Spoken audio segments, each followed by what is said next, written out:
नमस्कार, मैं सुनील स्वामी। आपका हिंदी भाई सुनील स्वामी यूट्यूब चैनल पर स्वागत है। हम पढ़ रहे थे अव्यय। क्या पढ़ रहे थे? अव्यय। और अव्यय में हमने इनकी परिभाषा, अव्यय की परिभाषा के बारे में पढ़ लिया और अव्यय के भेदों के नाम हमने पढ़ लिए थे। क्या पढ़ रहे थे? भेदों के नाम। क्या पढ़ा था? भेदों के नाम। और भेदों में हम क्या पढ़ रहे थे? रीतिवाचक क्रिया विशेषण। क्या पढ़ रहे थे? रीतिवाचक क्रिया विशेषण।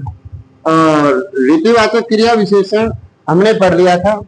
और इसके साथ क्या पढ़ा था? काल बोधक क्रिया विशेषण। क्या पढ़ लिया था? काल बोधक क्रिया विशेषण। अब इसके आगे हम क्रिया विशेषण के अन्य जो भेद है उनके बारे में पढ़ेंगे। यानी हमने अव्यय के बारे में पढ़ा, परिभाषा पढ़ी, उनके भेदों के नाम पढ़ा और क्रिया विशेषण के दो भेद हमने पढ़ लिए थे। क्रिया विशेषण के कितने भेद पढ़ लिए थे? दो पढ़ लिए थे। बाकी अन्य जो दो भेद है उनके बारे में हम जानते हैं। तो अगला जो भेद है वो कौन सा है? तो देखिए,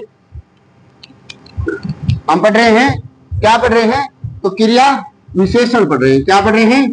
क्रिया विशेषण। और क्रिया विशेषण में हमने क्या पढ़ लिया? रीतिवाचक क्रिया विशेषण पढ़ लिया और कालबोधक क्रिया विशेषण। अब इसका तीसरा जो भेद है वो पढ़ने जा रहे हैं। कौन सा भेद? तीसरा। और उसका नाम है स्थान बोधक क्रिया विशेषण। क्या नाम है? स्थान बोधक क्रिया विशेषण। स्थान बोधक क्रिया विशेषण की परिभाषा की बात करते हैं तो परिभाषा क्या होती है? वे परिभाषा की बात कर रहे हैं हम। परिभाषा होगी वे अविकारी शब्द,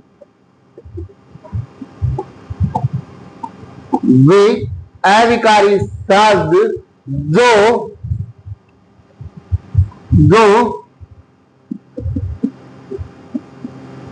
क्रिया के घटित होने के स्थान का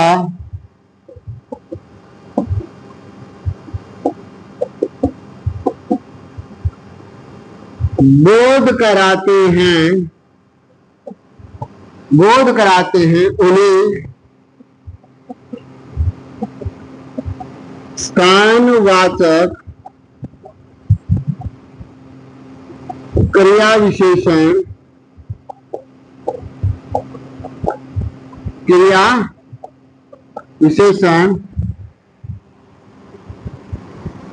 अव्यय कहते हैं।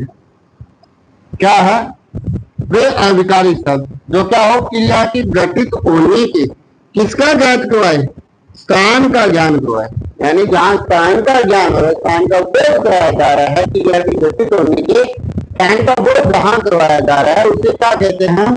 स्थानवाचक क्रिया